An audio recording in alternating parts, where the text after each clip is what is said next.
Sabemos que Dios se ha revelado a los hombres, ha venido a nuestro encuentro y en el centro de lo que nos ha dado a conocer está la intimidad del misterio de Dios. Y lo que jamás nunca podíamos haber entrevisto ni pensado, pues eso ha sucedido. Dios nos ha explicado que Él, siendo uno y único, son tres personas. Dios es Trinidad. Y esto, que es el corazón del misterio de Dios, lo ha ido revelando de una manera progresiva, de forma que el principio de la revelación es hacer entender al hombre que hay un único Dios. ¿Por qué? Pues porque los pueblos, los hombres, eran politeístas, creían en varios dioses y cada pueblo tenía su Dios y sus dioses.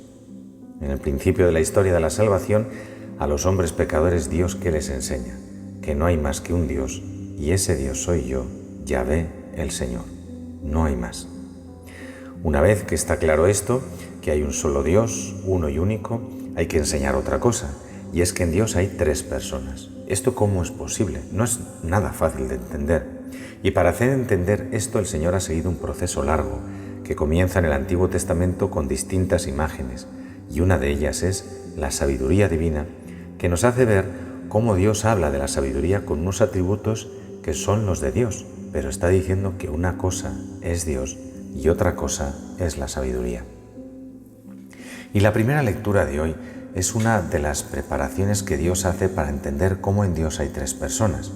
Hemos escuchado, ¿verdad?, en los textos de estos días y sobre todo hoy escucharemos uno de los textos importantes donde, por un lado, se ven rasgos que nos llevan al Espíritu Santo y por otros rasgos, quizá con más fuerza, que se refieren al Hijo, a la palabra, al Verbo. Algunas cosas que hemos escuchado resuenan en textos de San Juan y de San Pablo. Para nosotros, en la vida espiritual, ¿qué sucede? Pues también tenemos que hacer este recorrido, tenemos que descubrir a Dios en nuestra vida, pero no podemos quedarnos solo en que hay un único Dios, sino que tenemos que descubrir a las tres personas y tenemos que descubrir al Padre, tenemos que descubrir a Jesucristo, tenemos que descubrir al Espíritu Santo. Tenemos que aprender a tener relación con las tres personas. Esto por un lado. Y esa sabiduría divina, nos dice el texto, tiene una doble función fundamental, que es hacer amigos de Dios y profetas y gobernar el universo. Gobernar el universo se identifica en el fondo con la providencia de Dios y tarea de la sabiduría divina es conducir todo lo que existe hacia el fin que Dios ha pensado. Por tanto, la sabiduría divina, ¿qué hace? Trabajar para que los hombres descubramos a Dios, vivamos a Dios y alcancemos a Dios. Por eso en boca de Salomón, un poco después va a venir la preciosa oración pidiendo la sabiduría y nosotros tenemos que pedirle al Señor que esa sabiduría nos impregne para poder vivir en Dios. Y la otra gran tarea de la sabiduría divina es hacer amigos de Dios y profetas, es decir, que llegar a ser amigos de Dios es la gran gracia que Dios nos da.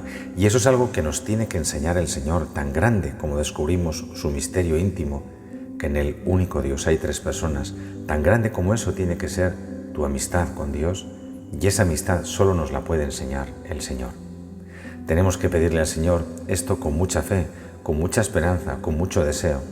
Pero la sabiduría no solo hace amigos de Dios, sino que también hace profetas, es decir, personas que hablan a los otros transmitiendo la sabiduría divina. Quien no es amigo de Dios no puede ser profeta, pero se puede ser amigo de Dios sin llegar a ser profeta, porque el profeta es el amigo de Dios que transmite las cosas de Dios. Así el camino es que a través de esos amigos se va difundiendo la luz de Dios a los hombres, porque a través de los que conocen y viven a Dios, Él también va haciendo más amigos de Dios. A esos amigos y profetas los va santificando, y son los santos los que van comunicando esa gloria de Dios en el mundo. En este día te damos las gracias, Señor, porque nos has descubierto el misterio de tu intimidad y cómo en el Antiguo Testamento ya vamos vislumbrando el misterio de las personas divinas. Ayúdanos, Señor, a descubrir que tenemos que vivir en relación con los tres, contigo, Señor Jesús, con el Padre y con el Espíritu Santo que mora en nuestro corazón.